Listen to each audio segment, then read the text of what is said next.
Hello students, welcome to Saraswat International Academy. आज हम 10th standard maths के लिए chapter number 8 introduction of trigonometry का थर्ड पार्ट देखने जा रहे हैं।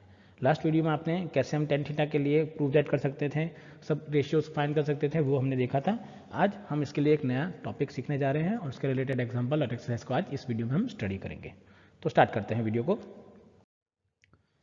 चलिए, हमारा टॉपिक का सबसे पहला नाम है trigonometric ratios of some specific angles। तो यहाँ पे बोला गया कि ट्रिग्नोमेट्रिक रेशियो एक स्पेसिफिक एंगल्स अगर मुझे दिए हैं और मुझे उसकी वैल्यू फाइंड करनी है तो वो कैसे फाइंड कर सकता हूँ, वो यहाँ पे मुझे बताना है। चलिए, वो कैसे करेंगे। सबसे पहले तो मेरे पास सबसे पहला टॉपिक है कि that from the geometry you are already familiar with the construction of the angles. आपने कंस्ट्रक्शन किया था ये एंगल्स का कि that 30, 45, then 60 and 90। So in this section we will find the value of the trigonometric ratios for the angles and specifically for zero angle। यहाँ पे हम एक और एंगल देखेंगे that is 0 डिग्री। वो क्या होगा? 0 डिग्री। चलो, ये एंगल्स की वैल्यू आपको याद रखनी है। इसको बनाया जाता है पहले तो जो 30 है, 60 है, वो बनाया जाता है एक आइसोस्केलस ट्रायंगल की मदद से बनाया जाता है हमेशा, क्योंकि ये 60 होता है तो उसका बाइसेक्टर होता है 30, क्योंकि ये दोनों साइड इक्वल होती है तो उसके अकॉर्डिंग हम बना सकते हैं। तो ये वैल्यू सब उसके अंदर से बन के आई है यूजिंग द आइसोस्केलस ट्रायंगल, जो आपकी बुक में आप देख सकते हो कि वो लोग कैसे बनाते हैं। बट हमें इसकी वैल्यू का मतलब है, वो डेरिवेशन नहीं आता एग्जाम में, बस इसकी वैल्यूज़ क्या आएगी वो वैल्यूज़ याद रखनी है, ठीक है ना। वैल्यूज़ रखने का एक पैटर्न है, वो पैटर्न मैं आपको सिखाऊंगा आज, ताकि आप इसे बहुत ही ईजिली याद रख सकते हैं, ठीक है। चलिए, तो स्टार्ट करते हैं। सबसे पहले मेरे पास हो गए एंगल्स। मेरे पास डिफरेंट एंगल होंगे। तो पहला एंगल होगा मेरे पास 0 डिग्री, जो मैंने बात किया था। सेकंड होगा सिग्मस में जाएंगे तो 0, उसके बाद थोड़ा लार्जर 30, उसके बाद लार्जर एंगल क्या होगा 45, उसके बाद लार्जर एंगल क्या होगा 60 डिग्री, और उसके बाद लार्जर एंगल होगा 90 डिग्री। चलिए, अब होता क्या है कि मुझे अगर 60, 30 डिग्री और फाइंड करके देना है किसी ट्राइंगल के लिए, तो मैं कैसे फाइंड कर सकता हूँ वो आपको ध्यान में रखना है। तो इसकी स्पेसिफिक वैल्यूज़ हैं जो आपको याद रखनी है इसके लिए। चलिए, पहले वैल्यूज लेते हैं। तो फॉर साइन एंगल ए, तो साइन 0 की वैल्यू होगी 0 न्यूमेरिकल वैल्यू, 30 की वैल्यू होगी 1/2, 45 की वैल्यू होती है 1/√2, देन इसकी होती है √3/2, और उसके बाद होता है 1। चलो, इसको याद रखने के लिए एक पैटर्न सिखा रहा हूँ आपको। क्या सिखा रहा हूँ पैटर्न। देखो, पैटर्न कैसे रखना है। यहाँ पे आप 0 लिखिए, यहाँ पे आप 1 लिखिए, यहाँ पे आप 2 लिखिए, यहाँ पे आप 3 लिखिए, और यहाँ पे आप लिख लीजिए 4। चलो, सबको डिवाइड बाई 4 करो। सबको डिवाइडेड बाय आप क्या करेंगे 4, और बाद में इसका स्क्वायर रूट निकालना है आपको। सारे नंबर्स को डिवाइडेड बाय 4 करके आप क्या करेंगे, इसका स्क्वायर रूट निकालेंगे। चलो, 0/4 का स्क्वायर रूट 0, तो इसकी वैल्यू 0 हो गई। 1/4 का स्क्वायर रूट क्या होगा 1/2, 2/4 हो जाता है 1/2, और 1/2 का स्क्वायर रूट क्या होगा 1/√2। √3/4 का स्क्वायर रूट क्या होगा √3, और 4 का स्क्वायर रूट होगा 2, और √4/4 हो जाएगा 1, और 1 का स्क्वायर रूट क्या होता है 1। तो आप पहली वैल्यू फाइंड करने के लिए ये कर सकते हो कि 0, 1, 2, 3, 4 लिखिए सब में। 0 पे 0, 1, 2, 3, 4 सबको 4 से डिवाइड करके उसका स्क्वायर रूट निकालिए। ये जो आएगी वो करस्पॉन्डिंग वैल्यूज होगी इसके लिए। चलिए, अब लिखना है कॉस ए। कॉस ए होता है साइन का रिवर्स ऑर्डर, मतलब कि आपको अब इस ऑर्डर में लिखना है। एंगल्स वही रहेंगे बट वैल्यूज इस ऑर्डर में चेंज होता जाएंगे। तो अगर मुझे यहाँ पे लिखना है cos A, so cos A की वैल्यू क्या बनेगी देखिए। तो पहले लिखेंगे 1, reverse order of sine, so it is 1। उसके बाद आएगा √3/2। चलिए, उसके बाद क्या आएगा 1/√2, फिर उसके बाद क्या आएगा 1/2, और लास्ट में क्या आ जाएगा 0। ये पता है आपको। तो इस तरीके से आप इसकी वैल्यू फाइंड कर सकते हैं इसके लिए। चलो, अब मुझे निकालना है tan a की वैल्यू। चलो, tan a के लिए मैंने आइडेंटिटी बताई थी। देखो, आइडेंटिटी से कितने इजीली निकलता है। tan a can be written as sin a divided by cos a। तो मतलब अगर मैं इस करस्पॉन्डिंग वैल्यूज को डिवाइड करते जाऊं इस तरीके से, तो मुझे क्या मिलेगा tan a की वैल्यू। चलो, डिवाइड करेंगे तो tan a क्या हो जाएगा, यहाँ पे 0, यहाँ पे 2 कैंसिल हो जाएगा तो बन जाएगा 1/√3। यहाँ पे दोनों सेम है तो 1, यहाँ पे 2 कैंसिल हो जाएगा तो √3, और 1/0 नॉट डिफाइंड। कभी भी नीचे डिनोमीटर में 0 डिफाइन नहीं होता है। तो इस तरीके से मैं इसकी वैल्यूज फाइंड कर सकता हूँ। तो मुझे साइन और कॉस की करस्पॉन्डिंग वैल्यूज को डिवाइड करना है एक दूसरे से, साइन बाई कॉस, तो मुझे आंसर मिलेगा। तो देखिए मुझे क्या मिलेगा tan a के लिए।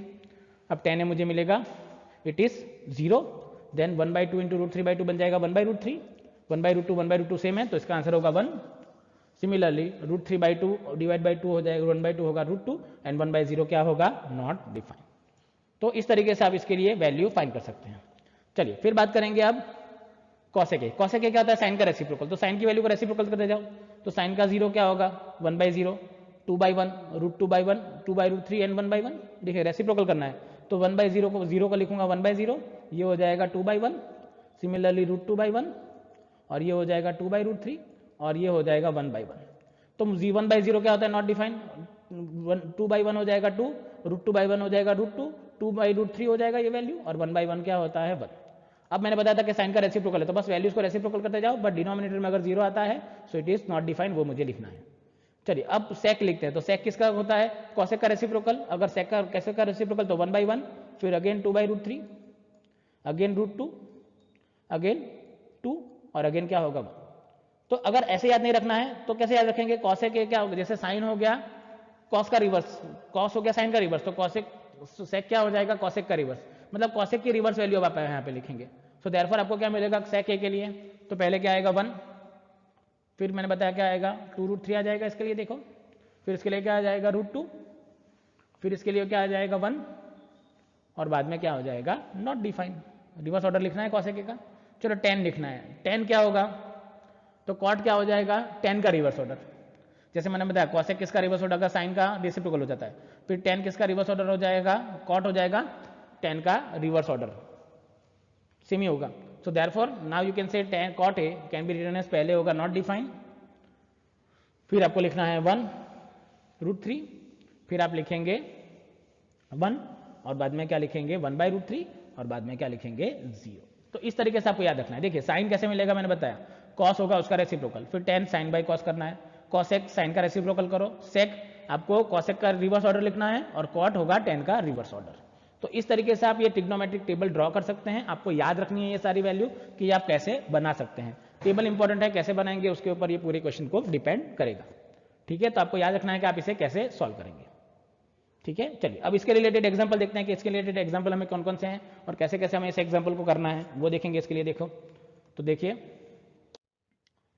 सबसे पहला एग्जांपल आएगा मेरे पास रिमार्क्स। पहले तो इंपॉर्टेंट है, इंपॉर्टेंट में आपने देखा कि table above you have observe that कि साइन की वैल्यू स्टार्ट कहां से हुई 0 से और खत्म कहां हुई 1 पे। तो angle A increasing from 0 to 90, then sine A increasing from 0 to 1, and cos A क्या हो गया डिक्रीजिंग फ्रॉम 1 to 0। देखिए स्टार्टिंग किया तब साइन की वैल्यू 0 थी, एंड में क्या हुआ 1, स्टार्ट किया तब कॉस की वैल्यू 1 थी और लास्ट में क्या हो गया 0। मतलब साइन जैसे जैसे एंगल इंक्रीज करेगा साइन ए की वैल्यू इंक्रीज होगी, और जैसे जैसे एंगल इंक्रीज करेगा कॉस ए की वैल्यू क्या होगी डिक्रीज हो जाएगी। तो वो आप याद रख सकते हैं इस रिमार्क को। चलिए अब स्टार्ट करते हैं आपका एग्जाम्पल। सबसे पहला एग्जाम्पल नंबर 6, बोला गया है कि in a triangle ABC right angle at B, A B equals to 5 and A C B equals to 30 degree in the figure, determine the length of the sides BC and AC। चलो मुझे BC और AC की side find करनी है, मुझे एक side given है और एक एंगल गिवन है। देखिए यहाँ पे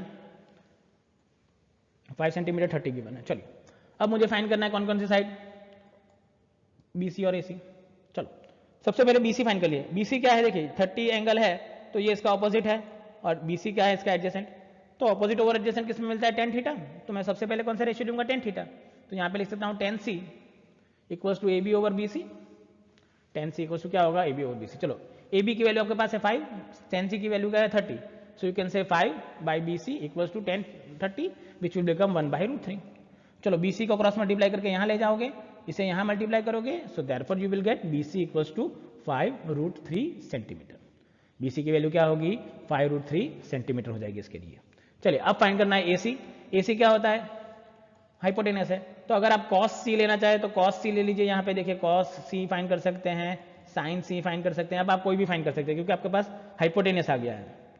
सो आप sin C या cos C में कोई भी एक ले सकते हैं क्योंकि आपके पास BC की वैल्यू BC की वैल्यू भी क्या हो गई 5√3। चलो वो भी नहीं करना है तो आप पाइथागोरस थ्योरम अप्लाई कर दो, तो भी आप AC की वैल्यू फाइंड कर सकते हो। पर पाइथागोरस थ्योरम लंबा थोड़ा लंबा होगा, तो मैं क्या करता हूँ यहाँ पे देखिए कि that I am taking sin C। तो sin C क्या होगा, sin 30 equals to AB over AC। तो sin 30 क्या होता है 1/2 इक्वल्स टू AB क्या होगा 5 और AC क्या होगा एज इट इज। चलो क्रॉस मल्टीप्लाई करेंगे तो AC इधर चला जाएगा, 2 कहाँ चला जाएगा इस तरफ, so therefore you will get AC equals to 10।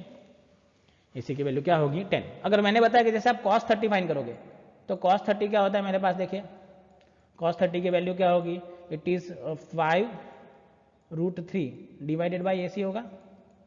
cos 30 की वैल्यू क्या होती है मैंने बताया था √3/2 इक्वल्स टू क्या होगा 5√3 divided by AC। √3 cancel, 2 cross multiply कर इधर हो जाएगा, तो therefore again you can find AC is equal to 10। AC की वैल्यू अगेन आपको क्या मिलेगी 10। तो देखिए किस तरीके से आप दोनों चीज़ों में फाइंड कर सकते हैं। आप साइन C ले लीजिए या कॉस C ले लीजिए, कॉस 30 साइन 30 में आप दोनों की वैल्यू फाइंड कर सकते हैं और दोनों से आपको AC की वैल्यू क्या मिलेगी 10। तो एकदम ईजी तरीका है जिससे आप इसमें वैल्यूज फाइंड कर पाएंगे। चलिए आगे बढ़ते हैं नेक्स्ट एग्जाम्पल की ओर। नाउ नेक्स्ट एग्जाम्पल है मेरा एग्जाम्पल नंबर 7 कि that in a triangle PQR right angled at Q PQ is equals to 3 centimeter and PR equals to 6 centimeter. Determine the angle QPR and angle PRQ. चलो QPR और PRQ angle find करना है। Triangle given है कुछ इस तरीके से, PQ given है 3 और PR गिवन है 6। चलो मुझे फाइंड करना है। चलो मुझे कौन कौन सी साइड गिवन है, तो R के लिए अगर मैं एंगल R को कंसीडर करता हूं तो ये एंगल R की ऑपोजिट साइड है और हाइपोटेनियस है, और P के लिए अगर मैं कंसीडर करूंगा तो ये एडजेसेंट है और क्या है हाइपोटेनियस, सॉरी एडजेसेंट और हाइपोटेनियस है यहाँ पे। सो मैं दोनों चीजों में फाइंड कर सकता हूँ, या भी मैंने बताया था अल्टरनेट मेथड भी हमारे पास अवेलेबल रहेंगे। चलिए सबसे पहले क्या करेंगे, एंगल आर के लिए मैं फाइंड कर लेता हूँ given PQ is equals to 3 centimetre and PR equals to 6। So I am finding sine R which will become PQ divided by PR। चलो वैल्यू पुट करेंगे। So therefore you can say sine R equals to 3/6 equals to 1/2। अब पता है कि sine की value 1/2 कब होती है 30 डिग्री पे। So therefore you can say R is angle PRQ equals to क्या होगा 30 डिग्री। तो आपको PRQ एंगल मिल गया। चलो अब मुझे क्या फाइंड करना है PQR। PQR फाइंड करने के लिए सबसे पहले आप क्या कर सकते हो, और में मैंने बताया था, और में ये मेथड है, दूसरी मेथड और है। तो और में मैं ले लेता हूं cos P की वैल्यू। चलो cos P क्या होगा मैंने बताया था वैसे, cos P है so it is PQ over PR। PQ over क्या होगा PR। चलो PQ की वैल्यू क्या है 3 और ये है तो ये हो जाएगा 1/2। तो cos P की वैल्यू क्या हो गई 1/2, मतलब cos P की वैल्यू 1/2 हो गई। तो P बताए cos की वैल्यू 1/2 कब होती है, जब P की वैल्यू क्या होनी चाहिए 60 डिग्री। सो एंगल QPR क्या होगा आपके लिए कि एंगल QPR इक्वल्स टू क्या होगा 60 डिग्री। सो आप लिख सकते हैं QPR की वैल्यू क्या होगी आपके लिए QPR इज इक्वल्स टू 60। तो एक ये तरीका है। चलो ऐसे नहीं करना है तो आपके पास एंगल सम प्रॉपर्टी है, आपके पास ये एंगल आ गया, ये एंगल कितना मिला आपको 30, ये तो पता है कि 90 डिग्री है, तो आपके पास एंगल सम प्रॉपर्टी है ट्राइंगल की। So you can say for triangle PQR angle PQR plus angle PRQ plus angle QPR equals to 180। चलो PQR कितना है मैंने बताया था 90, PRQ आपको मिल गया 30। सो you can say 90 plus 30 into QPR equals to 180। चलो 90 प्लस 30 कितना होता है 120, उधर शिफ्ट करेंगे। So therefore angle QPR equals to 180 minus 120 which will become 60 degree. तो ये भी मेथड है और ये मैंने और में लखवाई वो भी मेथड है। दोनों मेथड से आप इसमें एंगल फाइंड कर सकते हैं। दोनों आप कौन सी मेथड कंसीडर करेंगे उसके ऊपर ये डिपेंड करने वाला है। तो एकदम इजी मेथड से आप इसे सॉल्व कर पाएंगे। चलिए आगे बढ़ते हैं नेक्स्ट। चलिए नेक्स्ट एग्जांपल गिवन है एग्जांपल नंबर 8 कि that if sin A minus B equals to 1/2 and cos A plus B equals to 1/2 and A plus B lies between 0 to 90 then and A is greater than B then find A and B। चलो मुझे conditions given है। Sign A minus B की value क्या है 1/2 है, cos A plus B की value है 1 plus 1/2। A plus B को जब मैं ऐड करूंगा तो वो 0 या 90 से बीच में रहने वाला है और A is greater than B angle है। तो फाइंड A एंड B। चलिए मुझे पता है कि साइन की वैल्यू 1/2 कब होता है 30, तो मैं लिखता हूँ इधर sine A minus B equals to sine 30, मतलब यहाँ पे एंगल क्या होना चाहिए 30 होना चाहिए, और साइन cos की वैल्यू ये कब होती है 60 पे। So therefore we can say since sin A minus B equals to 1/2 so we can say that A minus B equals to 30 degree होना चाहिए। Similarly also cos A plus B equals to 1/2 तो A plus B कब होगा मैंने बताया था कि A plus B equals to 60 होना चाहिए, तभी पॉसिबल है। चलो मेरे पास दो इक्वेशन है, एक इक्वेशन है A minus B equals to 30, दूसरा है A plus B equals to 30। चलो दोनों को ऐड करेंगे। सो एडिंग बोथ इक्वेशन दोनों को ऐड कर देना है मुझे यहाँ पे। देखिए तो ऐड करने पे क्या मिलेगा, I will get A minus B plus A plus B equals to 30 plus 60। चलिए B भी कैंसिल हो जाएगा, 30 प्लस 60 क्या होगा 90। So I will get 2A equals to 90, A plus A 2A equals to 90 divide by 2 करेंगे both side. So I will get A equals to 45। चलो B की value find करने के लिए क्या करता हूँ, ये इक्वेशन में A की वैल्यू पुट कर देता हूँ। सो देखिए यहाँ पे मिलेगा it is 45 plus 60, 45 plus B equals to 60 degree. चलो 45 को उधर शिफ्ट करेंगे। So I will get B equals to 60 minus 45 that will become 15 degree. तो इसकी वैल्यू क्या होगी 15 degree. Therefore you can say A equals to 45 and B equals to क्या होगा 15 डिग्री। तो इस तरीके से आप इसको फाइंड आउट कर सकते हैं कि आपको आंसर कैसे फाइंड करना है। बस रिलेशन याद होना चाहिए कौन सा एंगल कब मिलने वाला है और उसकी वैल्यू से आप फाइंड करेंगे। चलिए मुझे जो क्वेश्चन आएगा वो थोड़ा अलग होगा इससे, वो कैसे करना है वो मैं आपको बता देता हूँ कि हम जो क्वेश्चन करेंगे वो कैसे होंगे इसमें और किस टाइप के क्वेश्चन इसमें ज़्यादातर पूछे जाते हैं। चलो देखते हैं इसके लिए। तो अब हम बात करेंगे, मैंने बताया हमारी एक्सरसाइज नंबर 2 एक्सरसाइज 8.2 के बारे में। चलो 8.2 में जो हमें क्वेश्चंस करने हैं वो सारे इंपॉर्टेंट क्वेश्चन है, तो एक क्वेश्चन इसमें से कैंसिल है 3rd नंबर का, बाकी के सारे क्वेश्चन आपको इंक्लूड किए गए। चलो फर्स्ट क्वेश्चन जो आपको दिया गया है उसकी बात करते हैं। The first question is evaluate the following.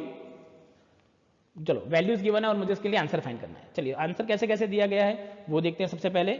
So first question is given that sin 60 plus cos 30 into cos 30 plus sin 30 into cos 60।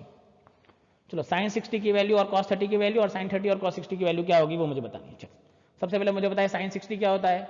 So it is √3/2, cos 30 भी होगा √3/2, sin 30 होगा 1/2 एंड sin cos 60 भी क्या होगा 1/2। चलिए तो ये हो जाएगा √3 इंटू √3 हो जाएगा 3/4 और 1/2 इंटू 1/2 हो जाएगा 1/4।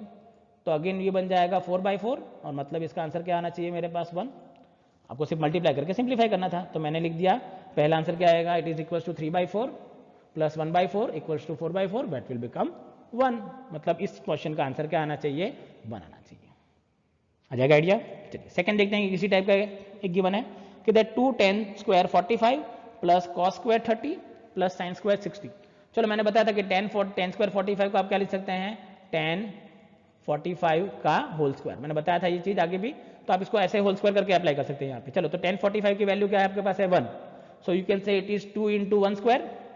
cos 30 हमने अभी देखा √3/2, तो it is √3/2 whole square minus sin 60 भी क्या होता है √3/2 होल स्क्वायर होता है। चलिए अब इसमें स्क्वायर करने की जरूरत नहीं, देखिए √3/2 प्लस स्क्वायर है, √3/2 माइनस स्क्वायर है, तो ये तो डायरेक्ट कैंसिल हो गया आपके पास। तो आपके पास बच गया 2 into 1 square, that for your answer will be 2 plus 3/4 into 3/4 which will become 2। अगर आपको ये स्टेप नहीं लिखना है तो भी कोई दिक्कत नहीं है, आपको डायरेक्ट इसे कैंसिल करके यू कैन डायरेक्टली से ये 2 आंसर है, पर अगर स्क्वायर करोगे तो ये भी 3/4 कैंसिल हो जाएगा, so you will get the 2। तो इस तरीके से आप इसके लिए आंसर कैलकुलेट कर सकते हो कि इस क्वेश्चन का आंसर क्या आना चाहिए 2 आना चाहिए। चलिए अब थोड़ा सा कॉम्प्लिकेट क्वेश्चन लेते हैं। अब मुझे क्वेश्चन किया हुआ ना थर्ड कि that cos 45 over sec 30 over plus cosec 30। चलो sec 45 sec 30 और cosec 30 का आंसर निकालना है। चलो अब मुझे पता है वैल्यू क्या होती है, cos 45 क्या होगा 1/√2, sec 30 होगा 2/√3 और cosec 30 होगा √2। तो ये मुझे मिलेगा 1/√2 प्लस 2/√3 और cosec 30 की वैल्यू क्या होगी 2।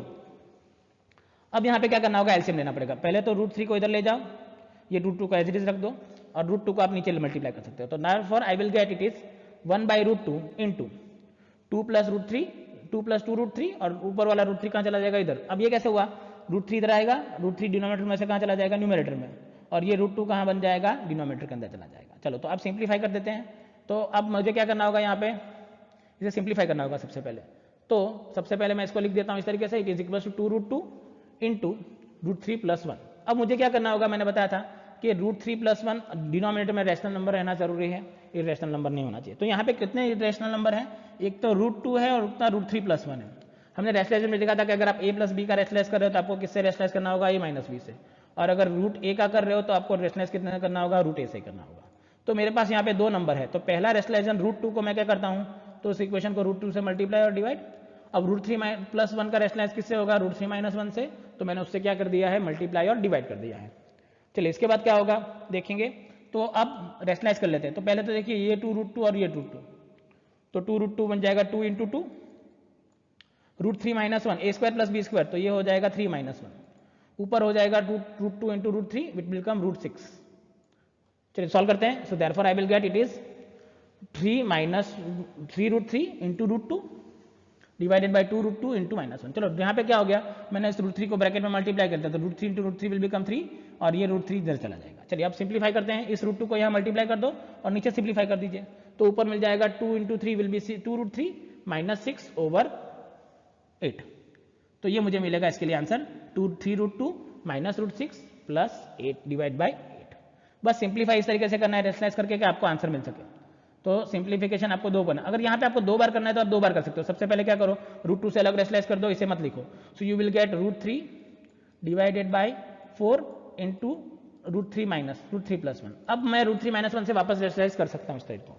तो इस तरीके से आप करना चाहे तो इस तरीके से भी कर सकते हैं, दोनों को साथ में रेशलाइज करना चाहे तो साथ में भी रेशलाइज कर सकते हैं। इस केस में समझ में आ जाएगा कैसे करना है। चलिए आगे बढ़ते हैं नेक्स्ट क्वेश्चन की ओर। चलिए नेक्स्ट क्वेश्चन दिया गया है फोर्थ वन कि that sin 30 plus tan 45 minus cos 60 divided by sec 30 cos 60 and cot 45। चलिए सिंप्लीफाई करने के लिए सबसे पहले sin 30 की value, so we know sin 30 is 1/2, cos 40 tan 45 1 and cos 60 2/√3, similarly sec 30 2/√3, cos 60 1/2 and cot 45 1। थोड़ा सा रेस्टलेस करने के लिए 2√3 दोनों का एलसीएम ले लीजिए।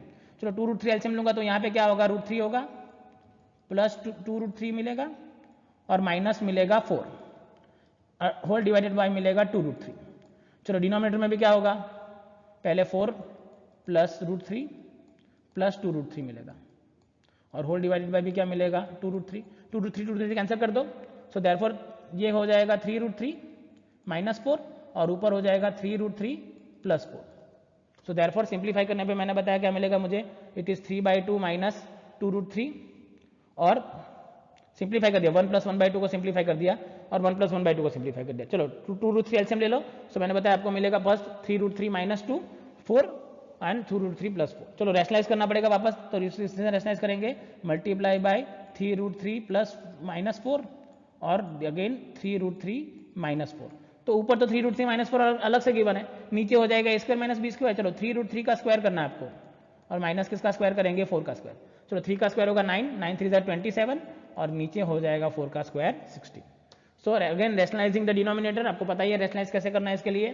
सो therefore I will get it is 3√3 minus 4 whole square divided by 27 minus 16। चलो वापस a minus b whole square apply करेंगे न्यूमरेटर में, so therefore I will get 3√3 whole square equals 27 plus 16 minus 24√3 divided by 11 और 27 plus 16 कितना हो जाएगा आपके लिए, that will become 43 minus 24√3 divided by 11। तो एकदम सिंपल तरीका है जिससे आप इसको फाइंड आउट कर सकते हैं और आप इसका आंसर निकाल सकते हैं। आ जाएगा आइडिया क्या करना है इसके लिए। चलिए नेक्स्ट देखेंगे उसके बाद। चलो नेक्स्ट क्वेश्चन गिवन है मुझे fifth question which is 5 cos square 60 degree 4 sec square 30 degree minus tan square 45 divided by sin square 30 plus cos square 30।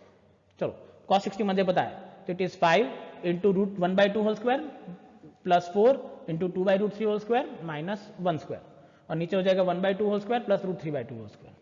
चलिए सबसे पहले क्या होगा, ये 5/4 ये हो जाएगा 16/3 और ये हो जाएगा 1, तो therefore I will get it is equals to 5/4 plus 16/3 minus 1 और नीचे हो जाएगा 1/4 एंड प्लस 3/4। चलो 1/4 प्लस 3/4 कितना हो जाता है, 1 हो जाता है यहाँ पे, तो मुझे पता है। तो मत मुझे अब किसका करना होगा सिंप्लीफिकेशन इसका। सो अब यहाँ पे मुझे क्या मिलेगा, it is 5/4 15 plus 64 minus 12 divided by 12 into 4 into 1/3। मैंने तो बताया ये 1 हो जाएगा, आप इसे नहीं लिखेंगे तो भी चलेगा, ये पार्ट को आप नहीं लिखेंगे तो भी कुछ नहीं। तो मैंने क्या किया, 3 से मल्टीप्लाई किया, 12 एलसीएम लिया, तो 4 3 12। चलो 64 प्लस 15 माइनस 12, 15 माइनस 12 होगा 3 और 64 में वो ऐड हो जाएगा, सो therefore I will get it is 67 divided by 12। तो सिंप्लीफाई करने पे आपको इसका आंसर मिल जाएगा 67 डिवाइडेड बाय 12। तो इस तरीके से आप इसके लिए फाइंड कर सकते हैं वैल्यू कि किस तरीके से आपको सिंप्लीफाई करना है और इसका आंसर आपको कैलकुलेट करके बताना है। ठीक है, तो आज के वीडियो को हम यहीं पे कंप्लीट करते हैं। नेक्स्ट वीडियो में हम इसके रिमेनिंग क्वेश्चंस और बाद में नए टॉपिक की शुरुआत करेंगे। So thank you very much for watching this video.